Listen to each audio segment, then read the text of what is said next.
This is FYI News 13, brought to you by SSPTV and the Hazleton Standard Speaker. For your information, we dive into some local Memorial Day history with Charles McElwee from the Greater Hazleton Historical Society and Museum. Happy Memorial Day, friends. Thanks for spending part of it with us. I'm Ken Kara, and wow, do we have a party lined up for you with some very special guests, including Russ Kanzler, who's here to talk about his new role with the Scranton-Wilkes-Barre Rail Riders. But first, some important history. Today is Memorial Day, the day we remember those who paid the ultimate price for our freedom. Our Lisa Sugar talks with a local historian about the significance of the day. Today, of course, has special significance for our entire nation and the communities throughout it. So what is the significance of Memorial Day right here in the Greater Hazleton area? Well, of course, we brought in our good friend Charles McElwee, who is a member of the Board of Directors for the Greater Hazleton Historical Society and Museum. First of all, happy Memorial Day to you. Thank you for sharing it with us and talking about the significance right here. I guess, first of all, the meaning of the day itself. Right, Lisa. Memorial Day, in many ways, is the unofficial opening of summer. But obviously, there's a historical background to that. And nationally, it began right after the Civil War in 1868 when the Grand Army of the Republic, which was a group of Union veterans, decided to get together in Illinois and begin a day known at that time as Decoration Day to honor the war dead. And since that time, it's transitioned from May 30th, the last Monday of every May, and now we know it's known as Memorial Day. And for Hazleton, in many ways, it's not only obviously an opening to the summer, but a homecoming weekend. For many Hazleton families, they return home, they decorate the graves of their loved ones, not just veterans, but their family members who are lost. And it's a significant cultural annual event for the area. It brings people closer together, as you said, the homecoming event, because that is true. I know we all gather, to go outdoors, maybe have a picnic or what, but the real reason for it is to remember all of those who served and made this day possible. Right, Lisa, and in this area alone, we have graves of those who passed away and served in wars going back to the French and Indian War, which is quite unbelievable. But I mean, just on a personal note, I mean, my grandfather, Charles McElwee, his nickname was Tess. He was commander of the St. Gabriel's Catholic War Veterans. So right after World War II, that group formed to honor the war dead, those who not only served in World War II, but the subsequent wars that area veterans served in. But he and his four brothers, they all served in combat in World War II, and he led the Catholic War veterans, and they would decorate the graves, put the markers to designate which war a veteran served in, and they would decorate the graves in Calvary, St. Gabriel. So there's definitely a personal connection for not only my family, but so many families in the region. Absolutely. My father had served as well, and I remember so many times that he was the head of the VFW or what, and giving speeches and marching in the parades. That's what it's really all about. And we're going to continue to recognize, I guess, when you said there were special people buried in our area, that transitions nicely into this Friday, because it is the first Friday in downtown Hazleton, and one of the special events happening at the Vine Street Cemetery, and some special people are buried there. Plenty of activities going on this Friday, but yes, definitely stop by the Vine Street Cemetery between 5:30 and 6:30.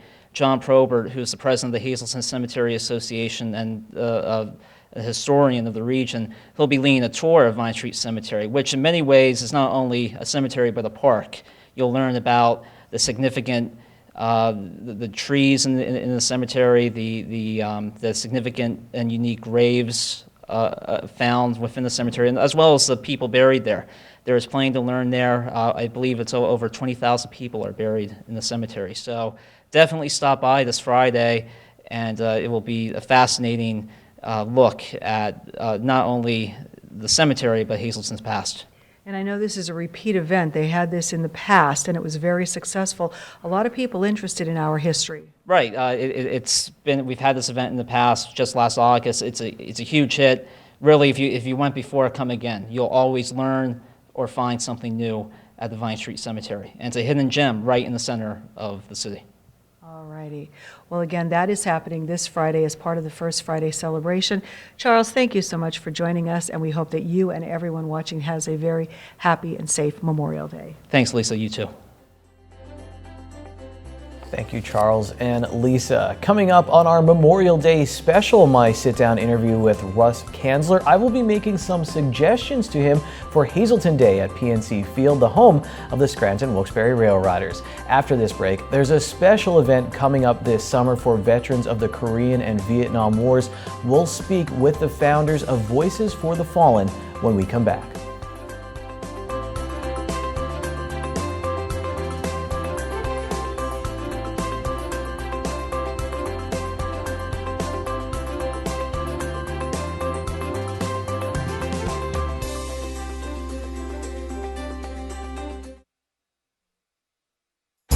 This is FYI News 13, brought to you by SSPTV and the Hazelton Standard Speaker. Attention all female high school and college students. Core Fitness Hazelton has a summer promotion now through August 31st. Buy any 6-week program for only $40, plus unlimited use of the gym, and all classes are included. You must have valid ID. For details, check out Core Fitness Hazelton on Facebook, give them a call, or stop in at 711 West Broad Street in Hazelton. Since today is Memorial Day, we thought it would be appropriate to tell you about a special event to honor those who served during the Korean and Vietnam Wars. Once again, here's Lisa Sugar. I'm pleased to welcome back our very good friends, Cinders and Walt Hunsicker. They are both the co-founders of Voices for the Fallen, a very special organization dedicated to honoring and remember those who have served and continue to serve our country. And they have stepped up their game once again and are doing a very unique event that we told you about recently, Operation Leave No Warrior Behind. This is honoring all those who served in both the Vietnam and Korean Wars, and they want to make sure that they get the homecoming that the veterans today are receiving. Cinders, I'm going to start with you. This is really a special event that is taking place on July 10th. That is correct. I just want to say thanks for having us back again. We appreciate you asking us. Yes, it's very important. So many of our Vietnam and Korean vets are being left behind. Still to this day, they're not being honored and recognized as they should be. And Walt and I did an escort back in December, as we mentioned before, for a friend of ours who's a Vietnam vet, and the change in him was just absolutely dramatic. And we thought we would do this on a much larger scale because it's a little too hard to do one at a time. And so far, we've had an amazing, amazing positive response to this. Now, you yourself did serve in the Gulf War as a member of the United States Army, so thank you for your service. I guess, what exactly will be taking place on July 10th? Well, we're starting at the Catawissa VFW, obviously in Catawissa. We'll be leaving there probably at 11 a.m., hopefully. We're going to have buses there for the veterans that don't ride motorcycles to get on the buses, and the Gold Star families who've also signed up to have their loved ones honored as well. They will be boarding the buses around 10:30 in the morning. We should be pulling out around 11 a.m. for approximately a 17-mile escort through Bloomsburg and Old Berwick Road and back out onto Route 11 again. So we're hoping that people will come out and, stand on the roads and with their signs and their flags and cheer our veterans. And then when we get back to Berwick, we're going to have a big formal ceremony. A special part of the ceremony is dedicated to honoring our fallen veterans. And we are also honoring those that are MIA. And we also have recently been asked to carry a set of ashes on our bike of a fallen Vietnam veteran. And since word got out about that, there are also 2 other people that have asked to bring the ashes of their loved one along to be honored as well. So there's a really big special ceremony just for them and a special ceremony to honor all the rest of our veterans that are there. This is truly amazing. This is wonderful. And Walt, we talked before, and I was surprised to learn that you were not a veteran, but no one has done more for our veterans. I swear you are constantly thinking of them 24/7 and helping them. Your wife, of course, is one. And so what makes you want to do this so much? You have given so much with all of these special honors and recognitions. To tell the troops thank you. Well, thanks for your support, and thanks for all the vets that served, and welcome home. But as what got us going on it is we appreciate our freedom that they supplied for us, and dealing with the vets that we deal with, we noticed a lot of the stuff that they go through when they come home that a lot of people don't realize. And we go to a lot of national cemeteries and see the actual cost of freedom. So this is just like paying it forward, I guess you could say. But yeah, and we're getting a really good response for it and all that, because we're amazed with all the people coming from out of state to come to this. How far away? You told me they're coming from all around the country to take part Yeah. in this on July 10th. Yeah. Tim Chambers, the salute Marine, he's famous for Rolling Thunder. He's flying in from California. The co-founder of the KIA Honor Flag, he's also a Desert Storm vet, and he plans on flying in from Nebraska. We have 2 Vietnam vets that are riding their bikes from Michigan to come to this. We have a countless amount of patriots and veterans riding from Maryland, some from DC, possibly South Carolina, a couple from Jersey, New York. We got one vet riding from Maine coming down to it, all over PA, and some from Ohio. I mean, it goes on and on. I can't even remember them all, but we're just amazed, and it's great. And they're asking us why their local VFW in their states aren't doing that, and I'm like, I don't know, why did it wait this long for us to have to do this? Well, I'm sure that they're glad, and we are glad that you are all doing it. If someone watching right now wants to take part in this, what do they have to do?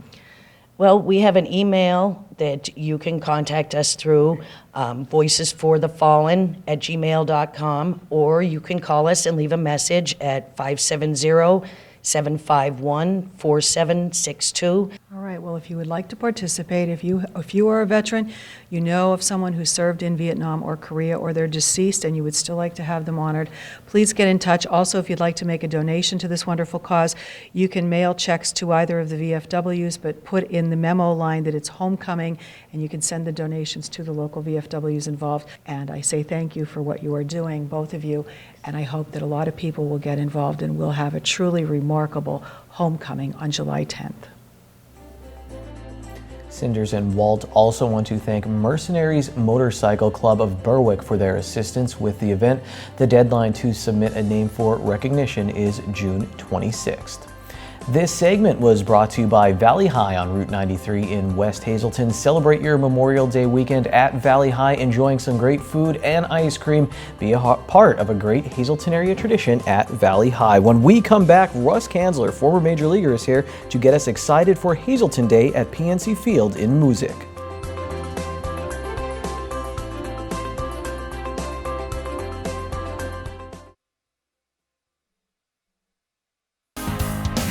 This is FYI News 13 Sports. What a special Memorial Day right here in person. It's the Cunningham Crusher. Russ Kanzler joins us once again. Always a pleasure, Russ. Now working with the Rail Riders in the front office. What's your official title? I was looking at, what's your title with the Rail Riders? The title they threw at me was Business Development Executive, which basically encompasses a lot of different things. Just doing my best to try and promote their brand here in this region through sales, community relations, advertising, player liaison, broadcast, and media. So I get to put my hand in a lot of different realms. What was it like for you this offseason after you finished with the Phillies last year to go in all of a sudden now you're working on this end? Sure. You know, I obviously wanted to play. I was looking forward to playing another season, and everything that I had heard from the Phillies was positive that they were going to try and bring me back. Just wasn't in the cards this year. So I think it's important for players to have a plan. Everyone thinks they're going to play forever, you know, and I was definitely guilty of that. But the Rail Riders contacted me when it looked like I wasn't going to be playing anywhere in spring training and asked me if I would be interested in jumping onto the front office. So I was really excited about that opportunity. I thought it would be a cool transition to stay involved in baseball, to stay involved in the game, to be at the ballpark almost every night still, to watch baseball and enjoy being a fan. And I think it was good timing for my family. My kids were getting older. It was getting harder for me to leave home on those long road trips. They were starting to tug at my leg a little bit harder when I would walk out the door.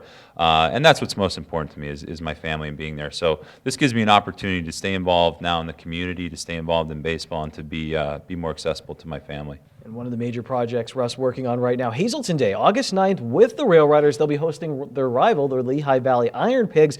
So Russ, does this mean we'll be shooting Jimmy's hot dogs into the crowd and having people dressed up like farmers' iced teas running around the bases in between innings? Explain Hazelton Day to us. This is the fun thing for me. This is kind of like my baby here. So I have free reign over what can happen at the park that night, which can be a little scary. But we're going to do our best to promote the area. We want to have as many local businesses there. We're going to have tables there for vendors, for people to promote their business at the stadium, on the concourse.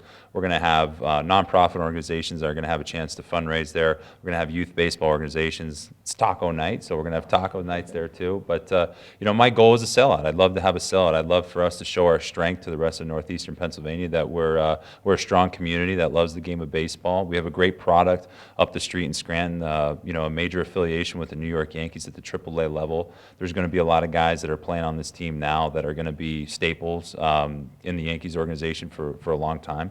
So I'd like to see as many people get up there as we can, as we can have, and I think it's a good opportunity for a lot of businesses to promote their product. Russ, I read an article after your press conference announcing you were going to be with the Rail Riders in this position, and they mentioned how you grew up kind of at Lackawanna County Stadium, going to see the Red Barons, seeing those guys. I don't want to say there's been a disconnect, but I know the team wasn't there for a few years. The Rail Riders come in. How do you want to energize Hazelton with you just say, hey, here's the baseball team? I mean, do you have some plans to get people more excited about baseball? Absolutely. I think it starts at the youth level. That's where it started for me. I was fortunate enough to go up there, and that's where I kind of kindled my flames for the love of baseball. It grew from there. I watched these guys that became major leaguers, and then I got to see them on TV after seeing them at the Red Baron Stadium. So I think if you can go up there and get the youth organizations involved in the game and start to develop some relationships with the players, get them involved here in the community in Hazelton. Hey, look, there's the guy that played right field last night. Now he's hanging out at our middle school reading stories to us, or telling his story of how he got to the professional baseball level. So if you can make these guys look relatable to the youth organization, I think you'll start to build a good product in this area, and kids will want to tug at mom and dad's arm and say, hey, get me up to the stadium. And then we also have opportunities for businesses to partner up with us, and we can go into detail into that, but there's a lot of opportunities for the businesses and corporations in this area to form a good partnership. We're forming partnerships with nonprofit organizations. I just had a nice meeting with Nicole Warren at the Kagan Foundation this morning, and she's excited to partner up with the Scranton Wilkes-Barre Rail Riders, because there's just a good opportunity in the community for us to work. We don't have as much of a brand presence as I'd like in this area, and that's why they brought me in, was to promote their brand any way possible. So they've given me creative freedom to do that, and it's an exciting opportunity. I guess you can't weasel and Hazelton into the name, but you could do your best to make us feel a part of it. Absolutely, man. If we can somehow hyphen Scranton Wilkes-Barre hyphen Hazelton Rail Riders, I think we would do pretty well too. But truthfully, when you think about it, you have the Yankees, the most storied franchise in sports, arguably. They're a AAA product, 35, 40 minutes up the road. So it's right there for the fans, and I think about our community. I think about, like we spoke, the amount of baseball organizations in this area. There's a lot of good players up there for the kids to come and see.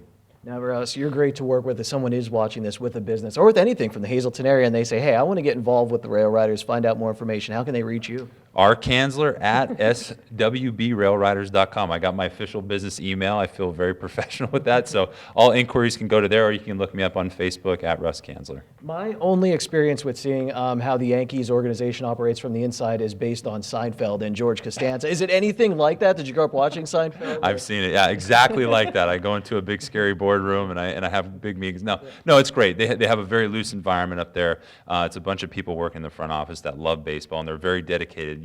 I have a whole new appreciation for what goes into putting a product on the field. The front office people are there all day. So their day starts at 9 in the morning, and if the game starts at 7 o'clock at night, they're there through the day until the game ends. So they're putting in 14 to 16-hour shifts sometimes.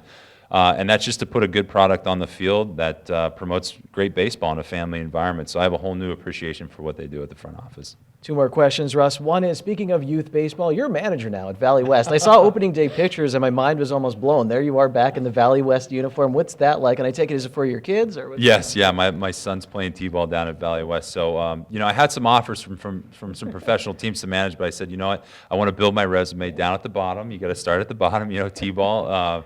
No, it's a lot of fun. And you know what, and that's what I'm really grateful for. It could be easy to be down in the dumps about not playing right now, but it creates opportunities for me to do those things that otherwise I wouldn't be able to if I was playing, to coach my kids T-ball, to be home, to be more available to my family. And we're enjoying it. It's a lot of fun.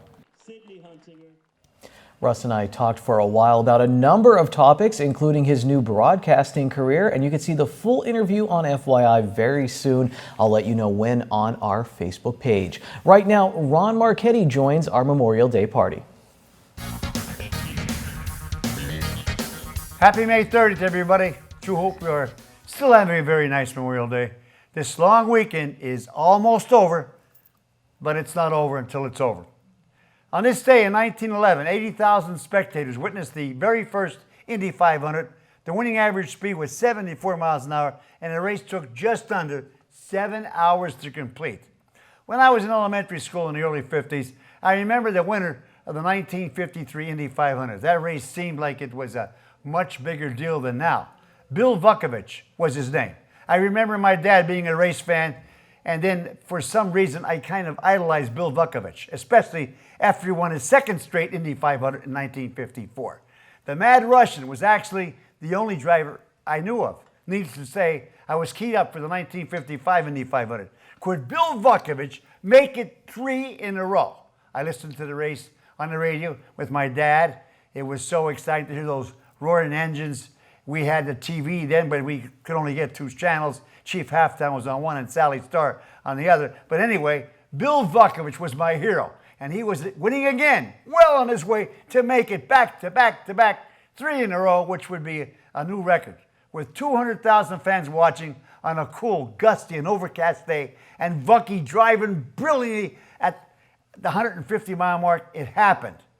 Vukovich approached a 4-car tangle on the backstretch, and he veered to pass, but an axle snapped on Roger Ward's car, and suddenly there was a massive wreckage flying everywhere. Vukovich's Hopkins Special, going at 150 miles an hour, hit a car, did a flip in midair, crashed on its nose, bounced high, hit again, and landed upside down as flames engulfed the car and pinned Vukovich. Patrol workers rushed to his aid, but they were too late. Bill Vukovich, the foremost auto race driver in the country, died in the fiery 5-car crash. None of the other drivers involved in the accident were seriously hurt. Most of the 175,000 fans that were still there lost their zest for the remainder of the race. I certainly left the radio and never listened to another. I was crushed. Until this day, I couldn't tell you who won the Indy 500 in any particular year. The only thing I remember for sure, Bill Vukovich won in 1953, 1954, and was winning in 1955 until he was killed at the age of 36. Make this week a good one. Till Friday, be a good sport and stay loose.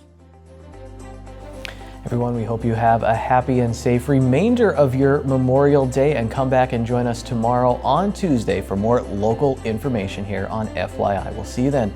Take it easy, everyone.